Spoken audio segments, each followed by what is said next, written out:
श्रीगुरु श्रीयुतपदकमलं श्रीगुरुर्वैष्णवांश्च श्रीरूपं साग्रजातं रघुनाथान्वितं तं सजीवं साद्वैतं सावधूतं परिजनसहितं कृष्णचैतन्यदेवं श्रीराधाकृष्णपादान् सहगणललिता श्रीविशाखान्वितंश्च नमो विष्णुपादाय कृष्णपृष्ठाय भूतले श्रीमते भक्तिवेदान्त स्वामिनिधि नामिने नमस्ते सारस्वती देवे गौरवाणी प्रचारिणे निर्विशेषशून्यवादी पाश्चात्यदेशतारिणे नमो महावदन्याय कृष्णप्रेमपदाय कृष्णाय कृष्णचैतन्यनामने गौरवसे नमः हे कृष्ण करुणा सिंधु दीनबन्धु जगत्पते गोपेश गोपिका कान्त राधा कान्त नमोस्तुते तप्त कांचन गौरांगी राधे वृंदावनेश्वरी वृषभानुसुते देवी प्रणमामि हरिप्रिये वाञ्छाकल्पतरुभ्यश्च कृपा सिन्धुभ्यैव च पतितानां पावनेभ्यो वैष्णवेभ्यो नमो नमः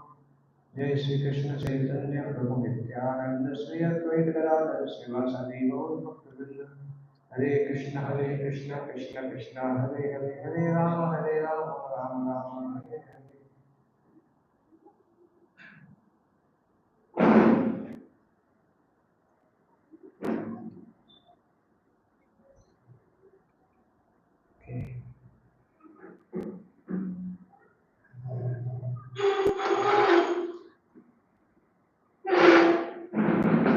लास्ट टाइम जो हमने टॉपिक किया था वो आधा बाकी था, तो उसको बाद में करेंगे, तो क्योंकि उसमें कुछ एडिटिंग भी बाकी है।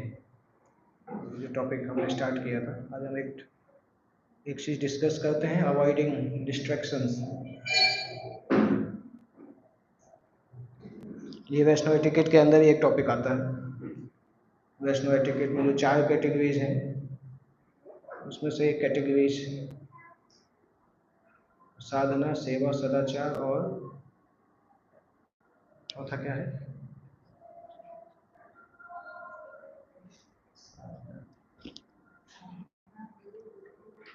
anyway, 6 चीजें हैं, 6S। हाँ हाँ, ये लास्ट वीक वाला ना? नहीं, मैं 6S की बात कर रहा था। हाँ, चौथा याद नहीं आ रहा है। साधना होता है, सेवा होता है, सदाचार होता है। anyway, तो उसमें से एक टॉपिक है जो साधना के अंदर आता है, अवॉइडिंग डिस्ट्रैक्शंस। हम सभी लोग 10 नाम अपराध जानते हैं बाई हार्ट। याद है कौन सा अपराध कौन से नंबर पे है? नहीं याद है? याद है। तो सारे अपराधों में सबसे खतरनाक अपराध कौन सा होता है? हाँ?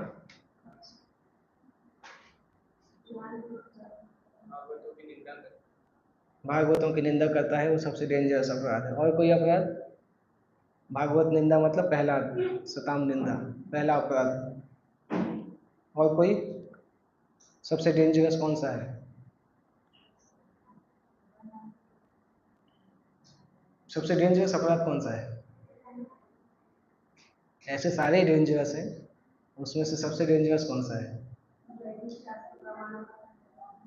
3 नंबर, वैदिक शास्त्र प्रमाणों का कर्म।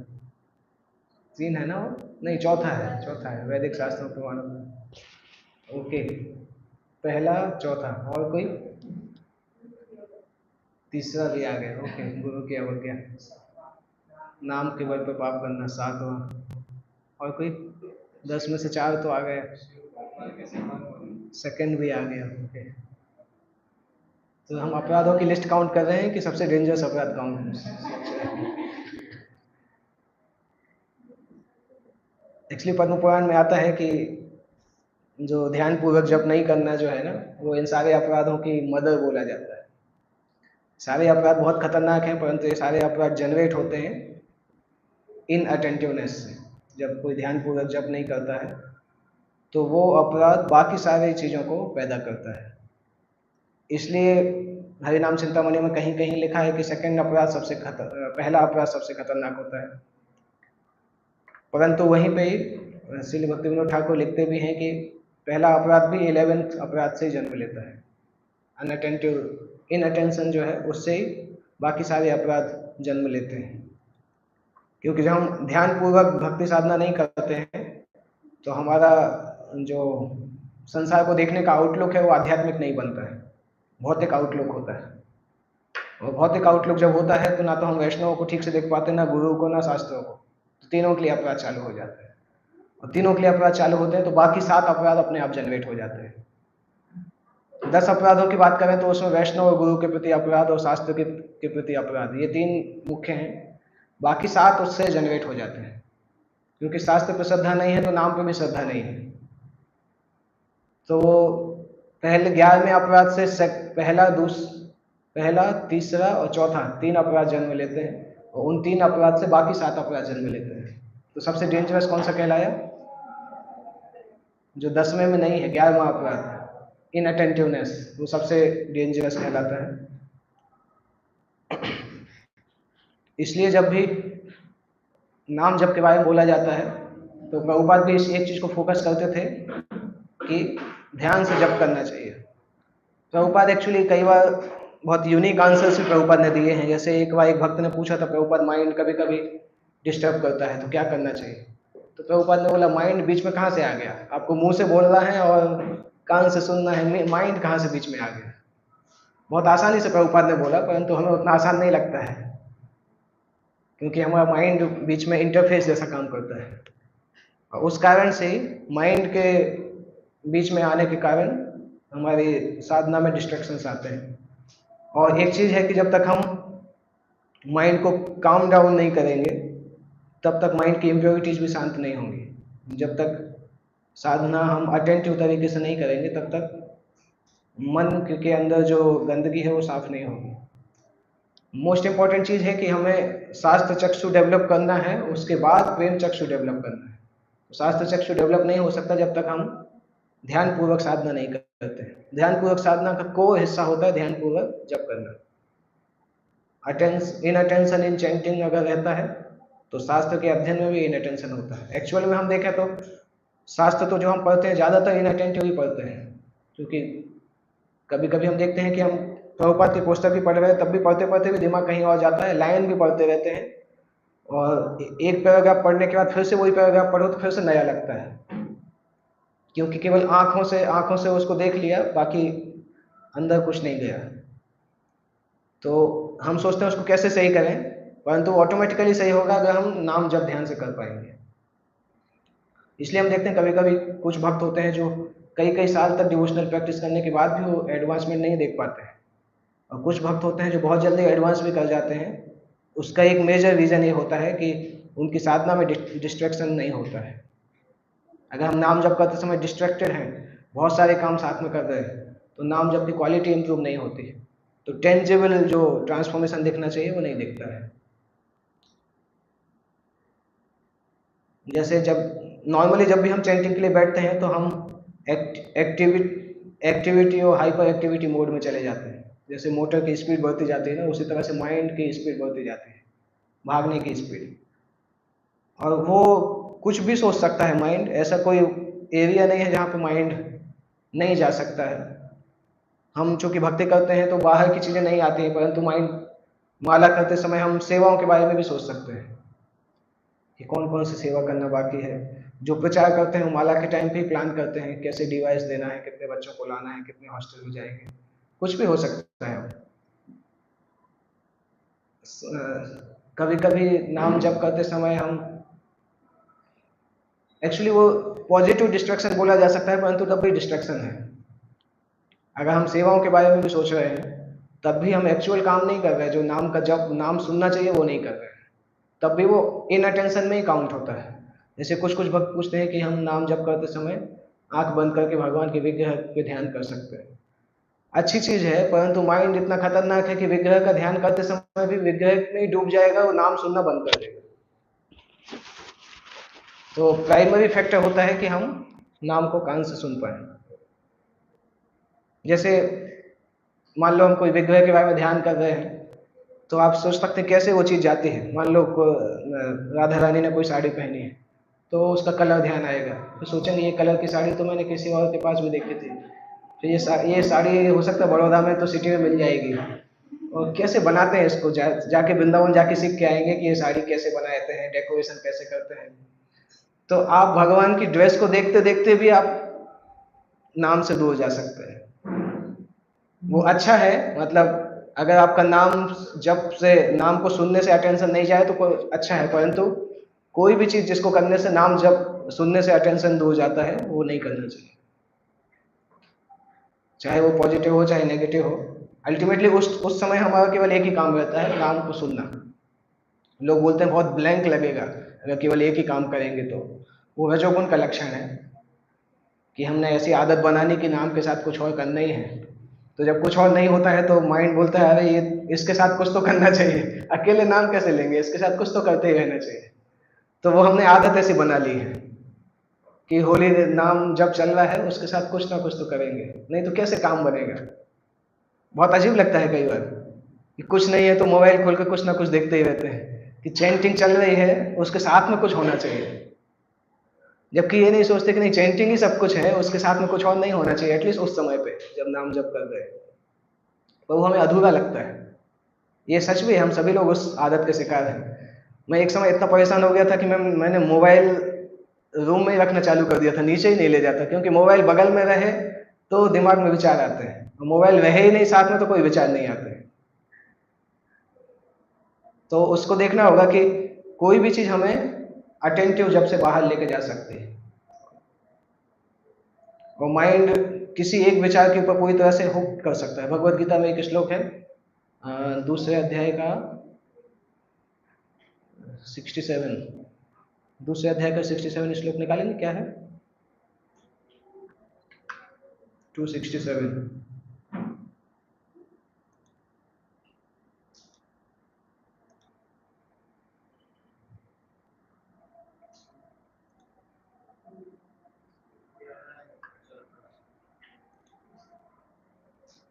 पहला लाइन क्या है, इंद्रियाणाम हि चरताम यन्मनोनुविधीयते तदस्य हृदय प्रज्ञा वायु नावमिवाम्भसि। मीनिंग बोलिए, ट्रांसलेशन।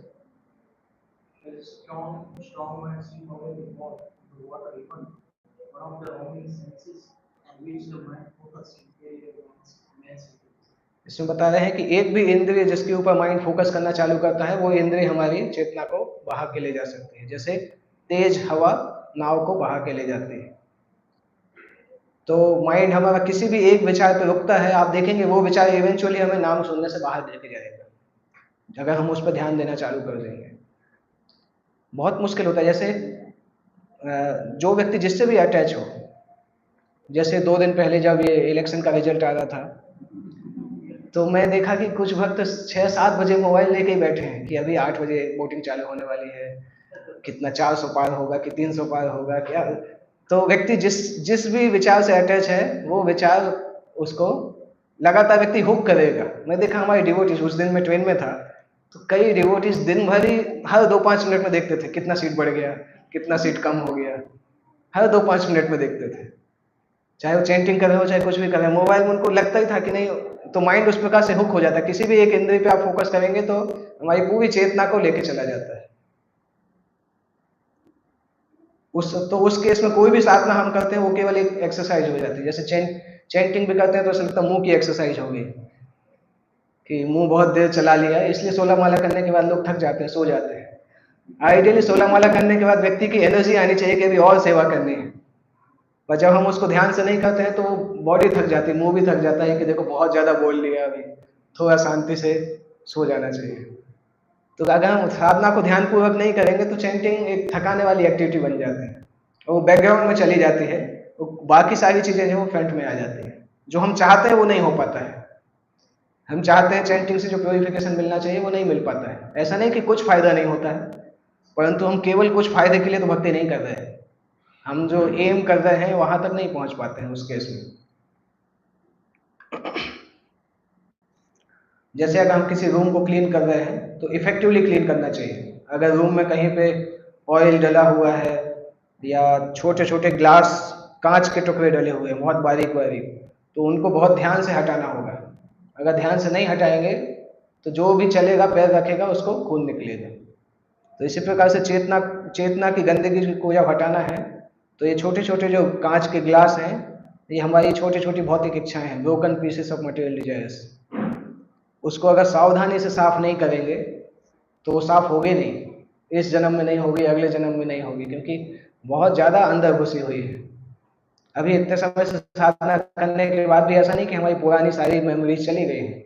अभी भी पुरानी चीज़ें याद आती हैं जो भक्ति जीवन के पहले किया था, कभी कभी बहुत तेजी से याद आती हैं, और हम भी सोच पाते हैं कि हम भक्त भी हैं कि नहीं।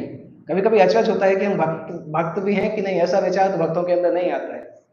वो इसी कारण से क्योंकि पुरानी इंप्रेशंस बहुत टाइट है, और अगर हम सावधानी पूर्वक उनको दूर नहीं करेंगे तो हम परेशान होते रहेंगे, उन अनर्थों के कारण परेशान होते रहेंगे। चेतोदर्पण मार्जन में यही प्रोसेस कहलाती है। अगर हम इफेक्टिवली नहीं करते हैं तो मिनिमल रिजल्ट्स मिलता है। इसलिए भक्ति विनोद ठाकुर वो स्टोरी सुनाते थे, बहुत सिंपल स्टोरी है, वो इम्पोर्टेंट है। वो जो एंकर वाली स्टोरी थी, सुना है आपने?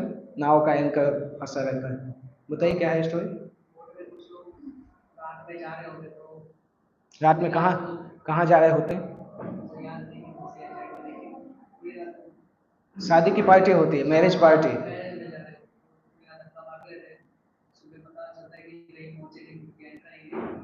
हाँ, भक्ति विनोद ठाकुर बताते हैं, भक्ति विनोद ठाकुर ने एक बुक में वो लिखा था, प्रभुपाद जी ने वहाँ से उस एग्जाम्पल को लिया।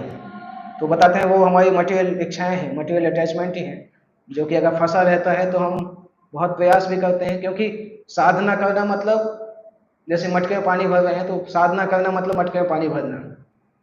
और भौतिक इच्छाएं जो है वो मटके के छेद के जैसे हैं। अब जितना भी साधना करके मटका भरेंगे, शाम तक वो खाली हो जाएगा भौतिक इच्छाओं के कारण।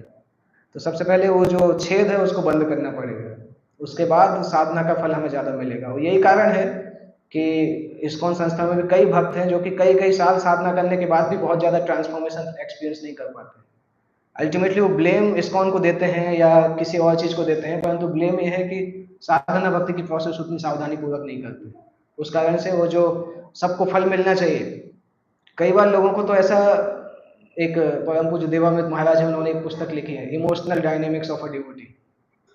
तो उस पुस्तक में वो लिखते हैं कि कई बार तो 2-5 साल साधना करने के बाद लोगों का माइंड ही उनसे बोलता है कि तुमने जो किताब में पढ़ा है वो तुम्हारी जिंदगी में आने वाला नहीं है। तुम कितने ही प्रयास कर लो, तुम इतने गिरे हुए हो कि तुम्हें कभी चैतन्य महाप्रभु जैसा खुशी प्राप्त हो गई नहीं। तो फिर माइंड बोलता है तो देखो, जब वहां पे कुछ नहीं मिल रहा तो थोड़ा बहुत मिक्स करके चलो, सेंस ग्रेटिफिकेशन भी थोड़ा मिक्स कर लो, वो भी कर लो, तुम वो वहां तक तो पहुंचने वाले हो नहीं। और फिर भक्त भी सोचता है हाँ ये सही बोल रहे हैं, शायद अभी तक तो कुछ मिला नहीं, तो अभी थोड़ा थोड़ा स्लो चलना चाहिए। तो इसी कारण से होता है, अगर हम अच्छे से प्रैक्टिस नहीं करेंगे, कुछ समय बाद माइंड ये हमें बोलेगा कि ये प्रोसेस ही इफेक्टिव नहीं है, उस प्रोसेस के ऊपर ही श्रद्धा को कम करने लगेगा वो। जबकि कार्य यही है कि पहले उसी माइंड ने हमें ध्यान से साधना नहीं करने दिया, और फिर वही माइंड बोलता है कि ये प्रोसेस अच्छी नहीं है। तो अल्टीमेटली वो माया का ही चक्कर है, किस प्रकार से व्यक्ति को शुद्ध भक्ति के रास्ते पर जाने से रोकना है। इसके अलावा सेकंड टाइप ऑफ डिवोटीज होते हैं जिनको कृष्णा कॉन्शियसनेस प्रचार करने में इतना अच्छा लगता है कि वो अपने आप को प्योरीफाई करना ही भूल जाते हैं। मतलब उनको लोगों को कृष्णा कॉन्शियसनेस देने में इतना इंटरेस्ट आता है कि साधना ही नहीं करते, साधना टाइम पे भी प्रचार करते रहते हैं। तो हमें समझना चाहिए कौन सा समय जो है तब जब हमें खुद सीखना है, खुद भक्ति करना है, कौन सा समय है जब हमें दूसरे को भक्ति प्रदान करना है। अगर हम दूर प्रचार करना बहुत अच्छा है, तो प्रभुपाद बताते थे अपने आप को बचाना बहुत जरूरी है।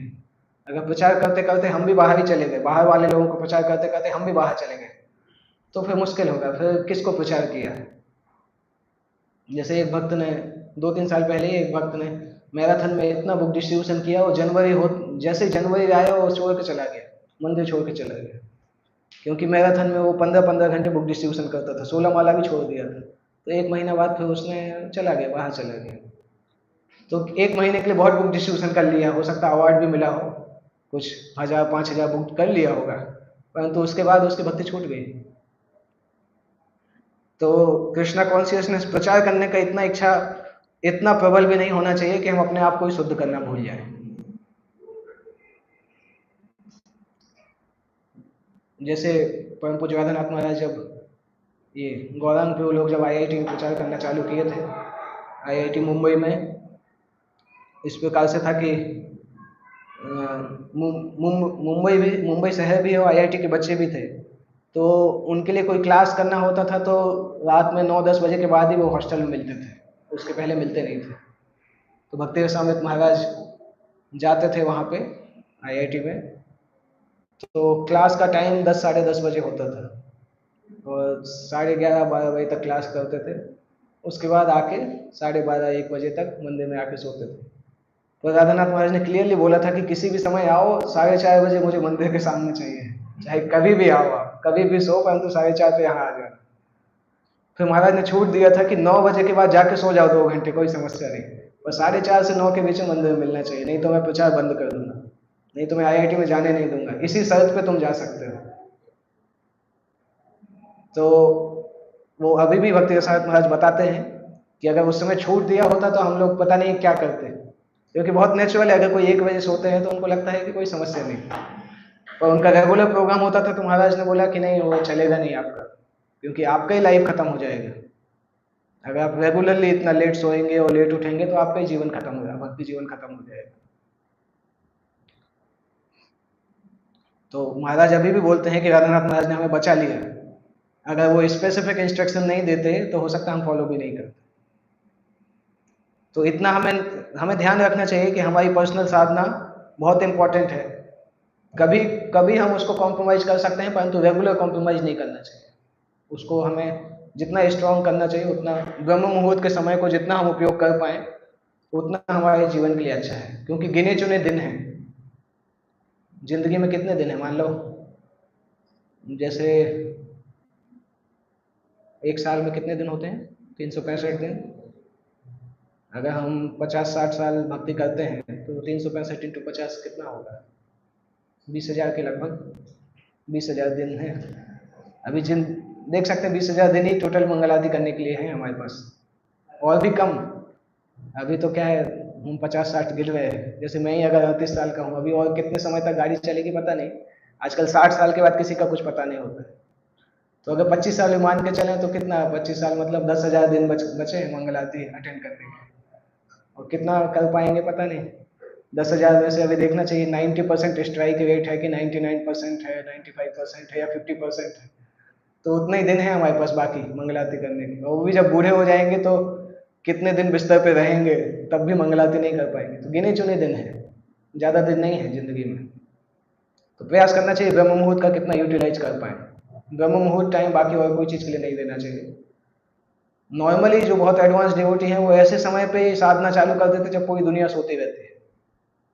ज़्यादातर इस्कॉन के बहुत जो एडवांस भक्त हैं वो 1-2 बजे ही उठ जाते हैं, क्योंकि उनको पता है कि सुबह होने के बाद कुछ ज़्यादा कर नहीं पाएंगे, तो वो 2 बजे से ही साधना चालू कर देते हैं। रात के 2 बजे से लेके जितना मंगल आरती के पहले 2-2.5 घंटे होता है, उसके बाद जो 3-4 घंटे होता है।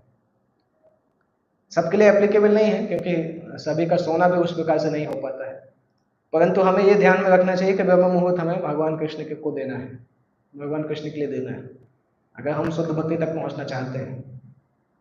ऑब्वियसली मॉर्निंग टाइम पे बहुत सारे एंगेजमेंट्स ऐसे लेके नहीं रखना चाहिए कि जिससे हमारी साधना रेगुलर डिस्टर्ब होती रहे। ये डेंजरस है, क्योंकि अगर हम किसी को कृष्ण भक्ति देना चाहते हैं तो कृष्ण भक्ति हमारे पास भी होना चाहिए, तभी हम दे पाएंगे। जितना हमारे पास है उतना ही हम दे पाएंगे। प्रभुपाद ने जब देखा कि उनके कुछ डिसाइपल्स के 4 नियम भी पालन नहीं करते थे, उसके बाद भी कृष्ण भक्ति प्रचार में बहुत इंटरेस्टेड रहते थे, प्रभुपाद डांटते भी थे कि तुम खुद ही अभी पाप कर रहे हो और लोगों को क्या बोल रहे हो कि तुम पाप छोड़ दो, तुमने खुद ही नहीं छोड़ा है अभी तक। तो प्रभुपाद उनको डांटते भी थे कि पहले हमें अपने अपने अंदर भी देखना चाहिए और उसके साथ साथ लोगों को डिस्ट्रीब्यूट करने के बारे में सोचना चाहिए। एक शॉर्टकमिंग होती है जिस कारण से हम नहीं कर पाते हैं कि एक्सटर्नली हम सारे कार्य करते हैं, परंतु हम अपने माइंड को कृष्ण को ऑफर नहीं कर पाते हैं, और उसका कारण है कि हमारा माइंड ऑलरेडी लगा हुआ है भौतिक संसार के कार्यों में। भौतिक संसार के कार्यों में हमारा माइंड इतना एंगेज है कि हम अपने माइंड को अपनी बॉडी के साथ भगवान की सेवा में नहीं लगा पाते हैं, इसलिए आधा अधूरा प्रयास होता है। जैसे फॉर एग्जाम्पल हम मंगल आरती भी करते हैं, नरसिंह आरती, तुलसी आरती सब करते हैं, परंतु ज़्यादा कुछ सुन नहीं पाते। कई समय मेरे साथ ही ऐसा होता है, संसार दावनल सुनाई देता है, फिर लास्ट में वो त्रिसंध्या वंदे गुरु से चढ़ा बीच का गायब भी हो जाता है। खड़े वहीं पे हैं, मंदिर में ही खड़े हैं, परंतु वो सारे के सारे 8वें श्लोक याद ही नहीं, कब गाए कब उसने बोले, कुछ ध्यान नहीं आता है, पूरा खत्म हो जाता है। कभी कभी तब याद, जब जय ध्वनि चालू होता है तब याद आता है। दैट मीन्स पूरे समय माइंड कहाँ था हमें ही नहीं पता है, कुछ ना कुछ चल रहा था माइंड में, हमें ध्यान ही नहीं कि हम मंदिर में हैं या आरती चल रही। पूरी तुलसी आरती गा देते हैं, ध्यान ही नहीं आता क्या गाया, मेडिटेट ही नहीं कर पाते कि हम मांग क्या रहे हैं।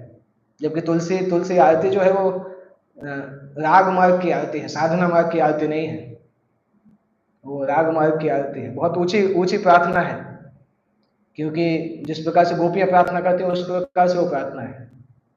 परंतु हम जूम भी जैसे ही खड़े रहते हैं कि चल रहा है आरती, हम भी पैर भी हिल रहे हैं, हाथ भी हिल रहे हैं, पर पता नहीं कि क्या है, अपना माइंड ऑफर नहीं कर पाते हैं, और उस कारण से हम नाम के जप में भी फोकस नहीं कर पाते हैं। पर यह है कि अगर हम अर्ली स्टेज में इस प्रॉब्लम को देख लेंगे तो प्रयास कर सकते हैं। एक बार अगर आदत पड़ गई इनअटेंटिव साधना करने की तो उसको दूर करना भी बहुत मुश्किल होता है। मैं एक भक्त को जानता हूँ, हमारे साथ ज्वाइन किए थे, तो वो उनको ये आदत थी, 2-3 भक्तों के साथ वो लगातार वॉक करके जप करते थे, तो उनको आदत थी चैंटिंग के बीच में बात करने की। अभी 15 साल निकल गए हैं, 13-14 साल, अभी उनका ऐसा आदत हो गया है कि वो अगर एक जगह पे बैठ जाए तो नींद आ जाती है, क्योंकि पहले उन्होंने उसकी आदत नहीं डाली साधना करके, ध्यान से साधना करने की, तो वो फिर आदत डलनी मुश्किल ही हो जाती है। एक बार अगर इनअटेंटिव साधना की आदत डल जाए तो फिर सावधानी से साधना करना बहुत मुश्किल हो जाता है, फिर माइंड उस दिशा में लौटने ही नहीं देता है कि हम सावधानी से ध्यान पूर्वक कर पाए, क्योंकि इतनी लंबी आदत हमने डाल ली है। तो जितना जल्दी हम उस प्रॉब्लम को डिटेक्ट करके उसके ऊपर काम करना चालू कर दें उतना अच्छा हो जाता है। नहीं तो ध्यान पूर्वक जब नहीं करना हमारी आदत हो जाती है, बहुत आसान आदत हो जाती है, और बहुत सारे भक्त जिंदगी भर स्ट्रगल करते रहते हैं क्योंकि उन्होंने पहले सावधान नहीं थे। तभी ये श्लोक में यही लिखा है, इस श्लोक का तात्पर्य भी पढ़िएगा आप लोग, 67 इसका तात्पर्य भी है, और इसी से रिलेटेड एक वर्ष भागवतम में भी है, 1st कैंटो में, उसमें भी प्रभुपाद यही समझाते हैं। और चूंकि हम अपने मटेरियल रोल्स एंड रिस्पॉन्सिबिलिटी से बहुत ज़्यादा स्ट्रांगली आइडेंटिफाई करते हैं, इसलिए माइंड उससे हमेशा अटैच रहता है। ऑब्वियसली कोई पूछ सकता है कि अगर अटैच नहीं रहेंगे तो संसार में रिस्पॉन्सिबिलिटी कैसे पूरी करेंगे। संसार में रिस्पॉन्सिबिलिटी तो है, उसमें कोई डाउट नहीं है, परंतु रिस्पॉन्सिबल होने के साथ साथ हमें डिटैच भी रहना चाहिए। रिस्पॉन्सिबिलिटी प्लस डिटैचमेंट, दो चीज जो होते हैं वो एक्चुअल कर्मयोग कहलाता है, रिस्पॉन्सिबल प्लस डिटैच। संसार में 2 तरीके के लोग रहते हैं, रिस्पॉन्सिबल अटैच, इररिस्पॉन्सिबल डिटैच। तो दोनों ही डेंजरस हैं। अगर कोई व्यक्ति रिस्पॉन्सिबल नहीं है तो वो ज़्यादा डिटैच हो। जैसे मान लो एक एग्जाम्पल, कई लोग वो एग्जाम्पल दे, हो सकता है मैंने भी पहले दिया हो, कि कोई व्यक्ति ने हमें टेप रिकॉर्डर दिया 1 महीने के लिए, और टेप रिकॉर्डर यूज करते करते हम उससे अटैच हो जाते हैं। जब 1 महीने बाद आता है तो उससे बोलते हैं अरे आपका रिकॉर्डर तो बहुत अच्छा है, कई बार तारीफ करते हैं, यही सोच के कि शायद वो हमें दे दे, अभी वापस देने की इच्छा नहीं होती। और दूसरा एग्जाम्पल होता है, अगर वो रिकॉर्डर लेने के लिए आता है तो उससे बोलते पता नहीं उसका एक सेल तो मैंने यहाँ देखा था और आधा हिस्सा टूटा ऊपर डला था, मेरा बेटा उसके साथ खेल रहा था। तो ये होता है एक्सट्रीम डिटैचमेंट। दोनों खराब है, हमें रिस्पॉन्सिबल भी होना चाहिए और डिटैच भी होना चाहिए। रिस्पॉन्सिबल तब तक है जब तक वो कार्य हमारे साथ है, जब वो कार्य हमने एग्जीक्यूट कर दिया उसके बाद डिटैच रहना चाहिए, नहीं तो हम टाइम वेस्ट करते हैं। जैसे मुझे अपना स्टोरी याद है, हमारा ऑल इंडिया इंजीनियरिंग का एग्ज़ाम था, फिजिक्स केमिस्ट्री मैथ्स नहीं, फिजिक्स का एग्ज़ाम था, 2003 की बात है, 2004 की बात है। तो फिजिक्स का एग्ज़ाम, फिजिक्स केमिस्ट्री का एग्ज़ाम पहले था, मैथ्स का एग्ज़ाम बाद में था। तो फिजिक्स का एग्ज़ाम मेरा ख़राब हो गया, ख़राब मतलब करीब 7-8 क्वेश्चन ऐसे थे जो मुझे पता थे परंतु नहीं कर पाया, गलत आंसर हो गए। और 7-8 क्वेश्चन मतलब ऑलमोस्ट 8 क्वेश्चन माने तो एक क्वेश्चन 3 नंबर का होता था, 25 नंबर चले गए। और जिस एग्जाम में 5 लाख लोग इंडिया से बैठे हैं उसमें 25 नंबर का लॉस होना, मैं 2-3 दिन तक बहुत परेशान था। मतलब और कुछ काम ही नहीं कर रहा। घर पे आया, रोने लगा।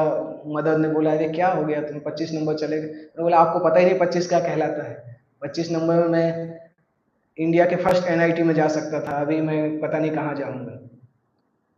तो 3 दिन बाद फिर मेरी मदर ने समझाया, देखो तुमने 3 दिन वेस्ट कर दिए, अभी 1 साल और रोते रहोगे तो 1 साल और वेस्ट करोगे, इससे अच्छा जो मिल रहा है उसको लेके आगे बढ़ जाओ। तो फाइनली एनआईटी भोपाल मिल गया, नहीं तो मैं एनआईटी भोपाल सोच ही नहीं रहा था।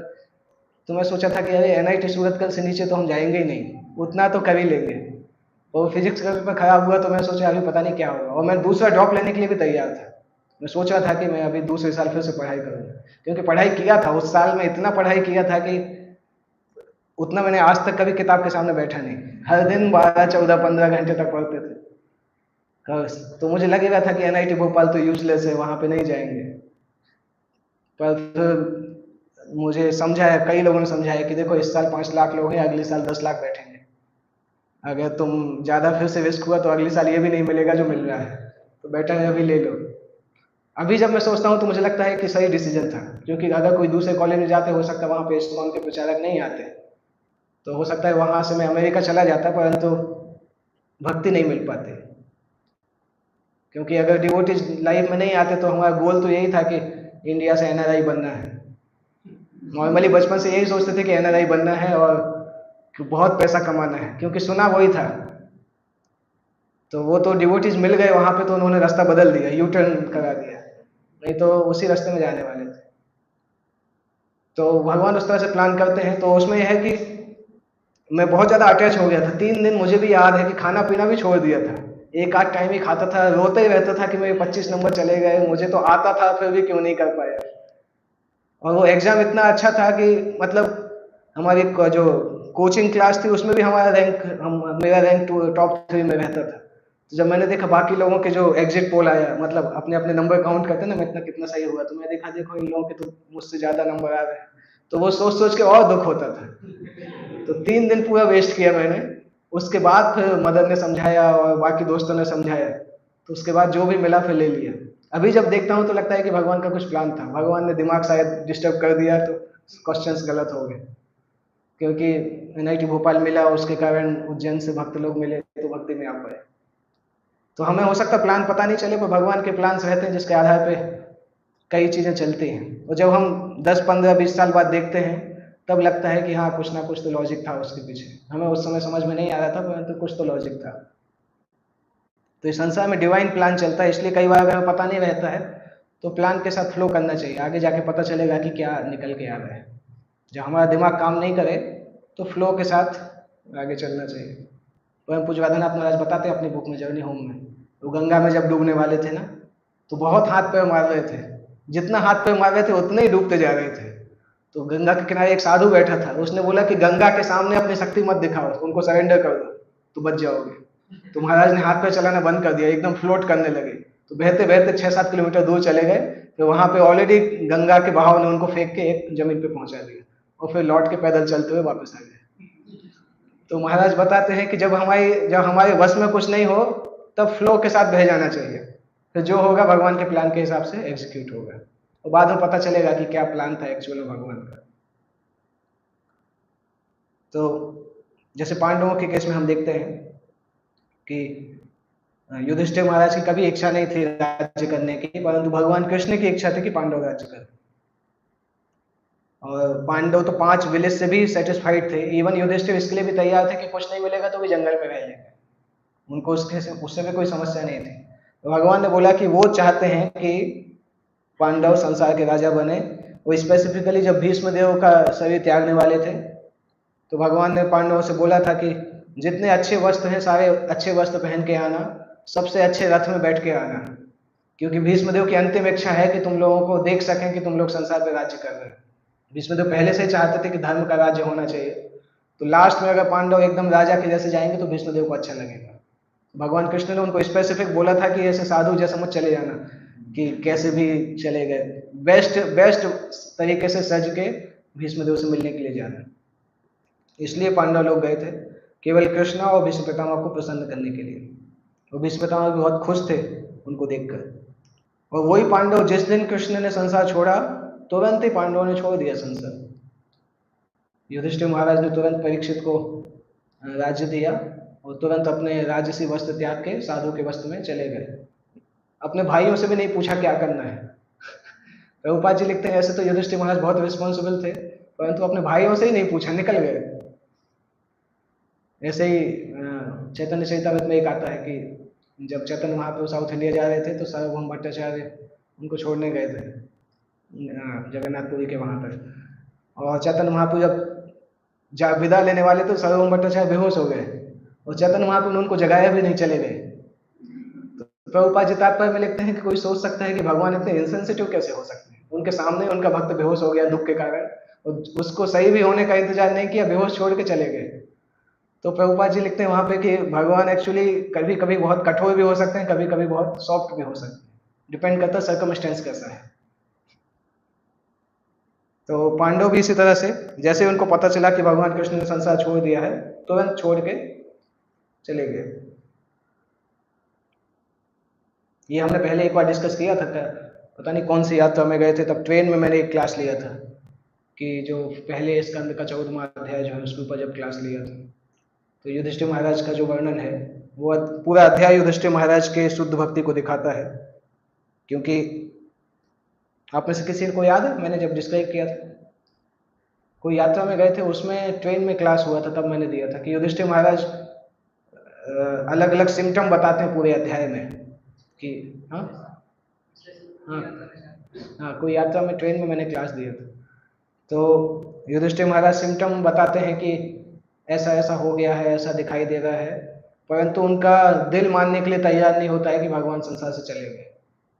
लॉजिक से समझ जाते हैं कि ऐसे ऐसे सिम्टम है, शायद भगवान चले गए होंगे, परंतु दिल नहीं मानने के लिए तैयार होते हैं। और उसके लिए पूरा अध्याय लिखा गया है। उस अध्याय में कोई क्रोनोलॉजी नहीं है, केवल यही दिखाने के लिए लिखा गया कि युधिष्ठिर इतना प्रेम करते थे कि सबको जानने के बाद भी नहीं स्वीकार कर पा रहे। जैसे कभी हमारे कोई बहुत क्लोज व्यक्ति की मृत्यु हो जाती है ना, पता होने के बाद भी हम सोचते हैं कि ये न्यूज गलत हो तो अच्छा है। उस तरह से एक उदाहरण देते हैं कि मान लो किसी का iPhone 15 Pro रहता है और वो पहली बार ही दुकान से लेके आया और गिर गया, वो उसने फ्रेंड को दिया और 14वें मंजिल से वो मोबाइल नीचे गिरा और जैसे ही गिरा उसके ऊपर से कार निकल गई। अभी जिसने मोबाइल दिया है उसको अभी तक पता नहीं है, वो अंदर गया है रूम में। जब वो बाहर आता है तो उसका फ्रेंड बोलता है कि आपका फोन नीचे गिर गया है, तो उसका पहला रिएक्शन क्या होगा कि ये तो झूठ बोल रहा है, मजाक कर रहा है। और जब सोचेगा कि हाँ थोड़ा सीरियस है तो तुरंत लिफ्ट से भागता हुआ जाएगा ये देखने के लिए कि ऐसा हो सकता है कि स्क्रीन टूटा हो या ज्यादा कुछ नहीं टूटा हो। जब तक वो अपनी आंखों से पूरा नहीं देख लेता तब तक विश्वास नहीं करता है। तो iPhone 15 के प्रति प्रेम ऐसा है कि जब तक उसका दिल विश्वास नहीं करता है कि मेरा फोन टूट गया, तो हम सोच सकते हैं युधिष्ठिर महाराज का कृष्ण के प्रति कितना प्रेम होगा। जब उन्होंने न्यूज सुना कि कृष्ण चले गए, उनको इंडिकेशन था क्योंकि नारद तो बता के गए थे कि कुछ समय बाद कृष्ण जाने वाले हैं, तो उनको अंदाजा हो गया था, परंतु हार्ट तैयार नहीं था मानने के लिए कि कृष्ण कैसे चले जाए। और जैसे ही उनको कंफर्म हुआ तुरंत संसार छोड़ दिए, कोई परवाह नहीं किया कितने समय तक राज्य करना है, कुछ परवाह नहीं किया। उनका ये विजन था कि अगर कृष्ण मुझे राजा बनाना चाहते हैं तो मैं राजा रहूंगा, अगर वो मुझे भिखारी बनाना चाहते हैं तो भिखारी रहूंगा। ये युधिष्ठिर का विजन था। सारे के सारे पांडव बहुत रिस्पॉन्सिबल थे जब उनके पास राज्य चलाने की जिम्मेदारी थी। युधिष्ठिर महाराज की तुलना इंद्रदेव और भगवान रामचंद्र से की जाती है। इसे बताते हैं संसार में केवल इंद्र भी नहीं, इंद्र से ज्यादा माना जाता है उनको बोला जाता है, भागवत में ही आता है कि भगवान रामचंद्र, पृथु, राजा पृथु, इनसे उनकी तुलना की जाती थी। इतने रिस्पॉन्सिबल राजा थे, और जब उनको छोड़ना था तो उन्होंने पूरी तरह से छोड़ दिया। हमारे लिए वो मुश्किल होता है, या तो हम ज्यादा अटैच हो जाते हैं और या फिर हम ज्यादा डिटैच हो जाते हैं। और जब हम ज्यादा डिटैच होते हैं तो इररिस्पॉन्सिबल भी होते हैं, केयरलेस भी हो जाते हैं। और जब रिस्पॉन्सिबल होते हैं तो अटैच हो जाते हैं। तो रिस्पॉन्सिबिलिटी के साथ साथ अटैचमेंट आता है, इररिस्पॉन्सिबिलिटी के साथ साथ डिटैचमेंट आता है। पर एक्चुअल कर्म योगा क्या कहलाता है? रिस्पॉन्सिबल होना और डिटैच होना, वो वास्तविक गोल रहता है। जब तक कोई चीज हमारे पास है उसको इस तरह से प्रोटेक्ट करना चाहिए कि जैसे वो हमारी है, और जब वो चीज़ जाने का समय हो तो पूरी तरह से डिटैच होके छोड़ देना चाहिए।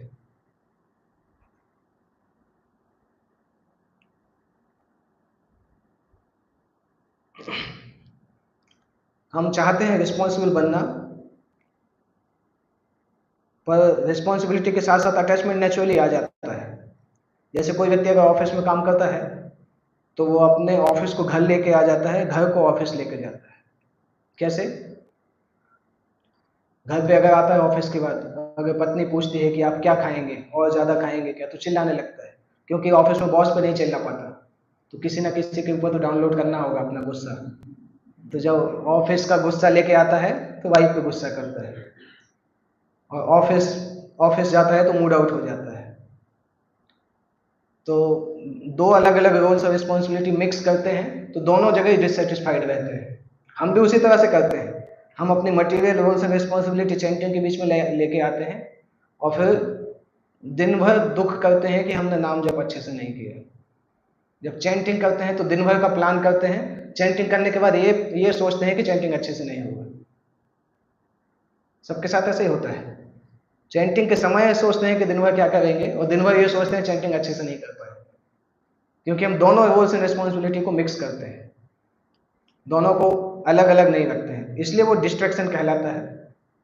कोई व्यक्ति ये सोच सकता है कि अभी मेरा विचार जो है अच्छे थॉट्स हैं, परंतु चाहे अच्छे थॉट्स हों चाहे नेगेटिव थॉट्स हैं, अल्टीमेटली चैंटिंग के लिए वो डिस्ट्रैक्शन है। सारे डिस्ट्रैक्शन को अवॉइड करना होगा, और उस अटैचमेंट को छोड़ने के लिए एक थॉट सोचना अच्छा है। हमें समझना चाहिए कि भगवान सारी चीज़ों को एक बड़ी प्लानिंग के साथ कर रहे हैं, और हम उस प्लानिंग में बहुत इनसिग्निफिकेंट रोल निभा सकते हैं। क्या है, हमें ऐसा लगता है कि हम कोई बहुत इंपॉर्टेंट व्यक्ति हैं, और अगर हम नहीं रहेंगे तो चीज़ें आगे नहीं बढ़ेंगी। ऐसा कुछ नहीं संसार में, हर दिन लोग मरते रहते हैं और संसार चलता रहता है। तो इसी तरह से हम भी कोई बहुत इंपॉर्टेंट नहीं है। सोच के देखें, अगर कि एकाएक मैं संसार से गायब हो जाऊं तो संसार में कुछ रुकेगा? हमारी फैमिली में ही कुछ नहीं रुकने वाला है। कई लोग खुश हो जाएंगे कि अच्छा वो चला गया। तो हम संसार में कोई बड़ा काम नहीं कर रहे हैं, इनसिग्निफिकेंट काम कर रहे हैं, परंतु उसी तरह से हम अटैच रहते हैं। जैसे चींटी शक्कर को लेके आती है, वो यही सोचती है कि मैं कितना बड़ा काम कर रही हूँ, शक्कर को लेके उठा के ला रही, परंतु हमें कुछ लगता है, एक एक मग पानी डालते हैं, उसका सारा प्लानिंग, फैमिली प्लानिंग खत्म हो जाता है। तो ऐसे देवता लोग एक बार सुनामी डालते हैं, हमारा सारा प्लानिंग खत्म हो जाता है। अल्टीमेटली जानना चाहिए कि भगवान उन सब चीज़ों को कर रहे हैं, और हमारा जितना रोल भगवान ने दिया है उतना रोल हमें निभाना है। उसको निभाने के बाद, अपना पार्ट प्ले करने के बाद डिटैच रहना अच्छा है। भगवान गीता में बताते हैं कि सारे संसारों को मैं, 9वें अध्याय में आता ना, नहीं 11वें अध्याय में, कालोस्मि लोक क्षय, कि विनाश के समय सारे संसारों को मैं, 11th में है ना, 11:33, कालोस्मि लोक क्षय कल्प, मैं काल हूँ, सारे संसार को विनाश करने के लिए आया। इसी तरह से भगवान बताते हैं कि तीसरे कैंटो में आता है, मद भयात वाति वातो यम सूर्यस्तपति मद भयात, कि मेरे भय से वायु बहती है, मेरे भय से सूरज उगता है, दहती अग्नि, मेरे भय से अग्नि जलाती है, और इंद्र इंद्र मेरे भय से वर्षा करते हैं, मृत्युश्चरति मद भयात, मेरे भय से मृत्यु होती है। तो ये सारे सारे के सारे पूरा यूनिवर्स भगवान के भय से कार्य कर रहा है। इसलिए हम देखते हैं कि कभी यूनिवर्स में कोई मिस्टेक नहीं होती है। हमें सो के उठने में लेट हो जाए, परंतु कभी आज तक हमने नहीं देखा कि जब सो के उठे, सूरज 9 बजे उठ रहा है आज, और सूरज उठने के बाद बोल रहा सॉरी आज लेट हो गए, नींद नहीं खुल पाई, इसलिए 6 बजे की बजाय 9 बजे उठे। कभी नहीं देखा ऐसा, क्योंकि भगवान के भय के कारण करते हैं। इसमें यह प्रश्न आता है कि भगवान तो इतने इतने अच्छे व्यक्ति हैं, वो सबको इतना भयभीत करके क्यों रखते हैं? ये श्लोक बोला मैंने तो आप लोगों को कोई ये प्रश्न आया कि भय क्यों लिखा है, भगवान सबको डराते क्यों हैं? तो ये कौन सा भय है जिस कारण से सारे ब्रह्मांड के सारे देवता कार्य करते हैं, एग्जैक्टली कार्य करते हैं? हाँ, किसका? भगवान की कृपा ना मिलने का भय। ओके,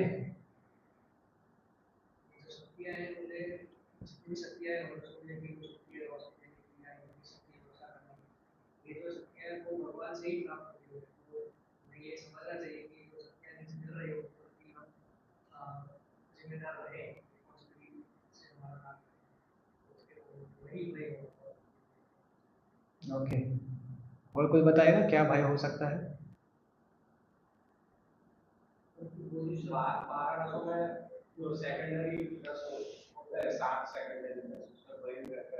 ओके, और कोई आंसर?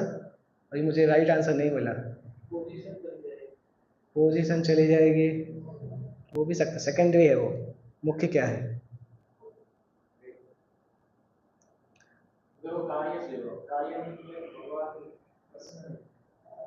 थोड़ा और आगे जाइए। कोई जिंदगी में आप सबकी जिंदगी में कोई ऐसे व्यक्ति होंगे, आपको डर लगता होगा कि ये व्यक्ति दुखी नहीं हो जाए, मैं कोई ऐसा कार्य नहीं करूं जिसके कारण ये व्यक्ति को दुख मिले, वो भय है। देवताओं का भगवान के प्रति प्रेम इस प्रकार से है कि भगवान को डिस्प्लीज करने का डर उनको होता है, उस कारण से वो सारा कार्य एक्यूरेट करते हैं। जिस प्रकार से हम किसी न किसी डिवोटी को ऐसा जानते हैं कि हमें लगता है कि चाहे कुछ भी हो परंतु हमारे किसी काम से ये भक्त दुखी नहीं होना चाहिए, तो वो भय है जो जिसके बारे में उस श्लोक में भगवान बताते हैं। अल्टीमेटली भगवान कोई को डराने वाले नहीं है कि मार मार के बोलते हैं सूरज तुम्हें काम करना पड़ेगा, नहीं, तो वो प्रेम के कारण वो ऑटोमेटिकली भय होता है। यमराज और मृत्यु अपना कार्य परफेक्टली करते हैं, प्रभुपाद जी बोलते थे 100% मोर्टेलिटी रेट होता है, मृत्यु का दर कभी कम नहीं होता। ये सब कुछ भगवान के उसके कारण होता है। इस तरह से ब्रह्मा जी भगवान के बारे में बताते हैं कि सारे के सारे ब्रह्मांड केवल विष्णु जी के एक ब्रीदिंग पीरियड में मेंटेन होते हैं, और वो विष्णु जो है वो भगवान के डायरेक्ट अवतार भी नहीं है। कृष्ण के बाद बलराम, बलराम के बाद संकर्षण चतुर्व्यूह, 2 चतुर्व्यूह आते हैं, उसके बाद नारायण आते हैं, उसके बाद महाविष्णु आते हैं। तो कृष्ण से 6वें 7वें नंबर पे महाविष्णु आते हैं, जिनसे पूरा ब्रह्मांड निकलता है। और एक ही ब्रह्मांड नहीं, हजारों ब्रह्मांड निकलते हैं, उस ब्रह्मांड में एक से एक छोटा सा ही ब्रह्मांड होता है,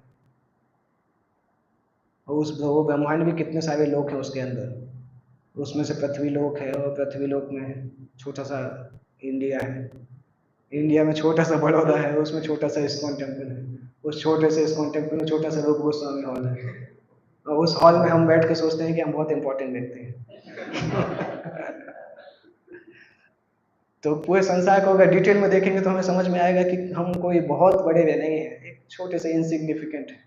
भगवान ने कुछ कार्य दिया है, उस कार्य को करके आगे बढ़ना चाहिए, ज़्यादा अटैच नहीं होना चाहिए, अदरवाइज हम उसी चींटी के जैसे रहेंगे जो चींटी सोचती है कि मैं तो शुगर पार्टिकल लेके आ रही हूँ तो बहुत महत्वपूर्ण कार्य कर रही हूँ, उसी चींटी के जैसे हम रहेंगे। तो जितना वो चींटी को पता नहीं रहता है कि हम उसको देख रहे हैं, उसी तरह से हमें पता नहीं रहता है कि बड़े बड़े ऋषि मुनि और देवता हमें देख रहे हैं और बहुत महत्वपूर्ण कार्य कर रहे हैं, और जिस प्रकार से हम चींटी पे पानी डाल के भगा देते हैं, उसी प्रकार से देवता लोग संसार को चेंज करते रहते हैं। प्रभुपाद बताते थे कि चींटी भी सोचती है कि अगर उसको अच्छा घर मिल जाएगा, अच्छा खाने के लिए मिल जाएगा तो वो भी खुश हो जाती है। इसी प्रकार से हम भी वही चीज़ सोचते हैं, थिंकिंग वही है, थिंकिंग जो है उसी तरह से है, उसमें कोई अंतर नहीं है। संसार को बढ़ाना और संसार में भौतिकता को बढ़ाना, पैसे को बढ़ाना, ये सारी चीज़ें जनरल थॉट्स हैं जो कि जानवरों में भी रहते हैं। जानवरों में थोड़े कम लेवल के होते हैं, मनुष्य में और थोड़े एक्सपेंडेड लेवल के होते हैं, परंतु इसमें कोई ज़्यादा अंतर नहीं है। यद्यपि हम भले ही सोचते रहें कि ये सब कुछ मेरा है और मैं ये हूँ, परंतु अल्टीमेटली जब टाइम आता है तो सब चीज़ें छिन जाती हैं। और अगर हमारी जैसे हम देखें कि जब ब्रह्मा की रात होती है तो सबके सब महाविष्णु के गर्भ में चले जाते हैं, सारे के सारे जीव। तो उस समय ग्रॉस बॉडी और सटल बॉडी दोनों छिन जाती है।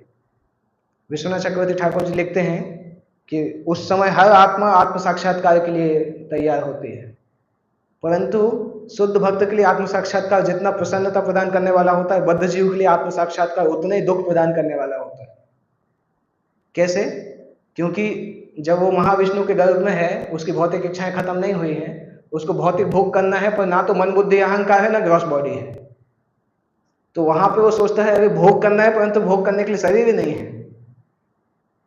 उस समय वो शुद्ध आत्मा की अवस्था में है, परंतु भोग की इच्छा के कारण वहां दुखी रहता है, सेल्फ रियलाइजेशन होने के बाद भी दुखी रहता है। जबकि हम सभी वो इच्छा चाहते हैं कि हमारी ग्रॉस बॉडी और सटल बॉडी चली जाए। तो इसलिए विश्वनाथ चक्रवर्ती ठाकुर उसमें कमेंट्री में लिखते हैं कि शुद्ध भक्त जिस इच्छा को चाहते हैं, बद्ध जीव उस इच्छा में होने के बाद भी दुखी होते हैं, क्योंकि उनको भोगने के लिए शरीर की आवश्यकता होती है, वो मिलता नहीं है। तो इसलिए फिर भगवान बोलते हैं कि ठीक है, मैं तुम्हें सभी शरीर देता हूँ, फिर से जाओ, फिर से सृष्टि में जाओ। और इससे हम पूरे समय प्राउड होते रहते हैं। ब्रह्मा जी खुद भी प्राउड हो जाते हैं कभी कभी। और हमें समझना चाहिए कि हम कुछ समय के लिए प्रोप्राइटर हैं, जब तक हमारे पास वो चीज़ है। जैसे कोई प्रोफेसर एग्जाम ले रहा है, अगर वो टॉयलेट जा को 2 मिनट के लिए 5 मिनट के लिए टॉयलेट जाता है, तो एक सीनियर स्टूडेंट को सुपरवाइज करने की जिम्मेदारी दे देता है। अभी स्टूडेंट सोच सकता है कि ये तो मेरी परमानेंट जिम्मेदारी है, परंतु वो वास्तविकता नहीं है। इसी कारण से कभी कभी हम अपनी रिस्पॉन्सिबिलिटीज में इतना ज़्यादा अटैच हो जाते हैं कि हम बाकी सारी चीज़ें उससे भूल जाते हैं। जैसे कहीं कहीं कभी कभी आपने कोई दुकान ऐसी देखी होगी कि दुकान का बिल बोर्ड ही इतना बड़ा होता है जितनी दुकान नहीं होती है। हमारे साथ इसी प्रकार से होता है कि हम कोई कार्य करते हैं तो उसमें हमारा अहंकार ही माउंट एवरेस्ट जैसा होता है। हो सकता है काम हम कोई बहुत छोटे ही करते हो, परंतु उसमें सारा सारा घमंड बहुत बड़ा होता है। जो ईगो है वो बहुत बड़ा होता है, एक्चुअल एक्टिविटी बहुत कम होती है। तो अगर हम कंपेयर करेंगे अपने कार्यों से और भगवान के कार्यों से, तो हमें देखेगा कि हम कुछ भी नहीं करते प्रैक्टिकली। और जैसे एक राजा थे, वो राजा यही सोच रहा था कि मैं संसार में मैं अपने राज्य को चलाता हूँ। तो उनका मंत्री बुद्धिमान था, मंत्री उनको समझाता था कि ये ज़्यादा घमंड नहीं करना चाहिए कि आप चलाते हो, पर राजा उसको डांट देता था। तो मंत्री ने एक बार बोला कि राजा ने बोला कि देखो, मैं अगर डायरेक्शन नहीं दूंगा तो सारे मिनिस्टर अच्छे से नहीं कर पाएंगे, सिटीजन अच्छे से नहीं रह पाएंगे, तो संसार कैसे, कंट्री कैसे चलेगा।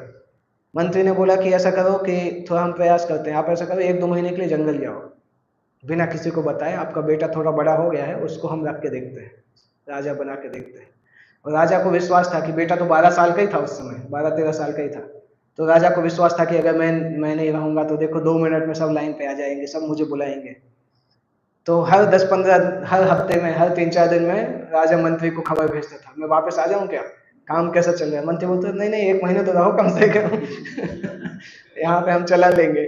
उसी बीच में क्या हुआ, पड़ोसी राजा ने अटैक कर दिया। जब उसने देखा कि राजा कहीं चला गया है, छोटा बच्चा राज्य कर रहा है। अभी छोटा बच्चा क्षत्रिय था, क्षत्रिय का बेटा था, तो सेना को लेकर लड़ाई करने गया और हरा भी दिया, दूसरे राज्य को हरा दिया। तो उसके बाद फिर 1 महीने निकलने के बाद राजा ने मंत्री से बोला मैं वापस आऊँ। मंत्री ने बोला जरूरत नहीं, वो जो है आपसे अच्छे से राज्य कर रहा है, अभी आप ऐसा करो वानप्रस्थ ले लो, वहीं पे रहना।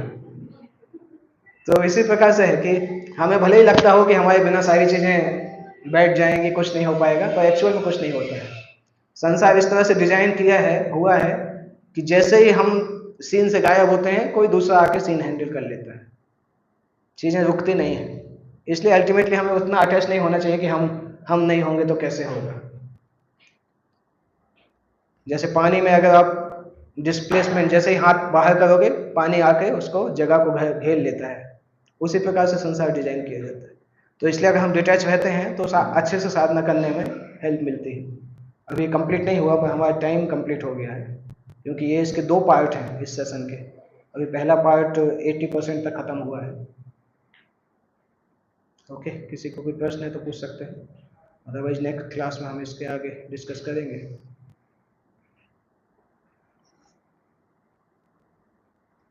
जगत गुरु श्री प्रभुपाद की जय। बहुत प्रेमानंद।